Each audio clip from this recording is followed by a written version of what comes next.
सर्दियाँ शुरू हो चुकी हैं और इस सर्दी के मौसम में घरों में मछली का इस्तेमाल बहुत बढ़ जाता है। बच्चे बड़े बूढ़े सब बोनलेस फ़िश खाना चाहते हैं, यानी कि बग़ैर कांटों की मछली जो है वो खाना चाहते हैं, जैसे कि फेले और फिंगर फिश वगैरह।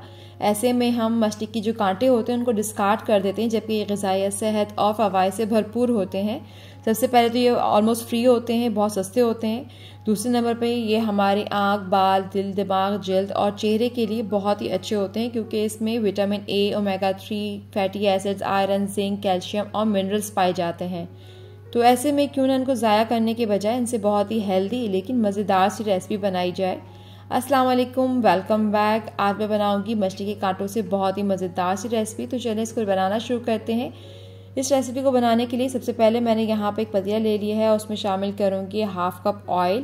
तेल गरम हो गया तो इसमें मैंने आधी छोटी चमची मेथी दाना, आधी छोटी चमची राई दाना शामिल कर दिया। मेथी और राई जो है हल्का सा फ्राई हो गए तो अब यहाँ पे मैंने एक छोटी प्याज ले ली थी, उसे रफली सा काट करके शामिल कर दिया।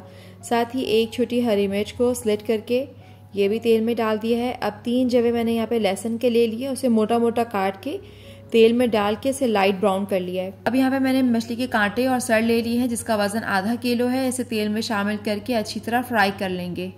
4 से 5 मिनट मछली के कांटों को अच्छी तरह फ्राई करके एक मीडियम साइज टमाटर को काट के शामिल कर दिया है। साथ में थोड़े से खुश्क मसाले भी शामिल करेंगे, जिसमें सबसे पहले डाला है मैंने यहाँ पे नमक हस्बे ज़रूरत, आधी छोटी चमची हल्दी, 1 छोटी चमची पिसी हुई लाल मिर्च शामिल करके 2 से 3 मिनट मसाले और टमाटर को अच्छी तरह से भुनाई करके इसमें 4 ग्लास पानी के शामिल कर दिए। अब मछली के कांटों को ढक करके हाई फ्लेम पर उबाल आने तक पका लेंगे। एक उबाल आने पर 1 मुट्ठी भर करके इसमें जो है बारीक कटा हुआ हरा धनिया और 1 मुट्ठी भर करके बारीक कटा हुआ सोया शामिल करके इसे 15 से 20 मिनट तक लो फ्लेम पर पकाएंगे।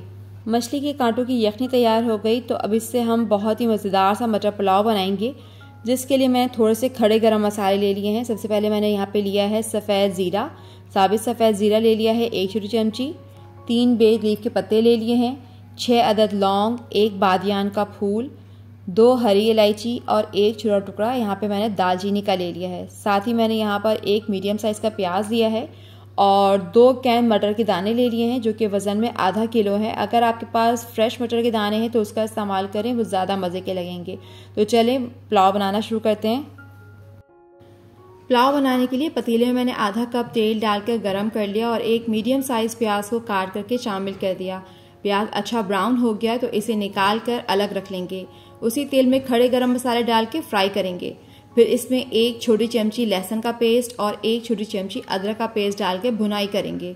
लहसुन अदरक की अच्छी तरह से भुनाई हो गई तो इसमें मटर के दाने डाल के 2 मिनट के लिए फ्राई करेंगे। फिर इसमें 3 खाने के चम्मच दही के शामिल करके मज़ीद 2 मिनट भुनाई कर लेंगे। दही की भुनाई हो गई है, इसने तेल भी छोड़ दिया है। दूसरी तरफ मछली के कांटों को जो पकने लिए रखा था 20 से 25 मिनट हो चुके हैं और कांटों की जो यखनी है बिल्कुल अच्छी तरह तैयार हो गई। तो अब ये सारी यखनी छान करके मटर में डाल देंगे। यहाँ पर यखनी डालकर ढक दें और इतना पका लें कि मटर अच्छी तरह से गल जाएं। मैं इसे सिर्फ 2 से 3 मिनट के लिए रखूँगी कि पानी में अच्छा सा उबाल आ जाए, क्योंकि जो कैन वाले मटर होते हैं वो पहले से गले हुए होते हैं। मटर अच्छी तरह से गल गए तो अब मैंने यहाँ पर 700 ग्राम भीगे हुए बासमती राइस ले लिए हैं, उसको मटर में शामिल कर दूंगी। मैंने यखनी में नमक चावलों के हिसाब से रखा था। इस पॉइंट पर आप नमक चख लें, अगर ज़रूरत हो तो मज़ीद नमक का इजाफा कर दें। चावलों में यखनी कम है तो मैंने इसमें 1 से 1.5 कप पानी का इजाफा कर दिया। आप चावलों के हिसाब से पानी रखें कि आपके चावलों को कितने पानी की ज़रूरत है। हाई फ्लेम पर चावलों को इतना पकाया कि यखनी तकरीबन खुश्क हो गई। बस अब यहाँ पर चावलों में थोड़ी सी यखनी बाकी है तो पुलाव को दम पर रखेंगे। इसके लिए इसमें मैंने 4 हरी मिर्चें शामिल कर दी, 2 खाने के चमचे नींबू का रस शामिल कर दिया। इससे न सिर्फ ये कि पुलाव का जायका बहुत अच्छा होगा, बल्कि चावल भी बहुत अच्छे खड़े खड़े और खिले खिले बनेंगे। आधी तली हुई प्याज शामिल कर दी है मैंने इसमें। इस मटर पुलाव में कुटी काली मिर्च का जायका बहुत अच्छा लगता है तो 1 छोटी चमची ताज़ा कुटी काली मिर्च का शामिल कर दिया। बस अब हल्के हाथ से मटर पुलाव को एक दफ़ा अच्छी तरह से मिक्स करके 2 मिनट के लिए हाई फ्लेम पर और 6 से 7 मिनट के लिए धीमी आंच पर लो फ्लेम पर रखकर पका लेंगे।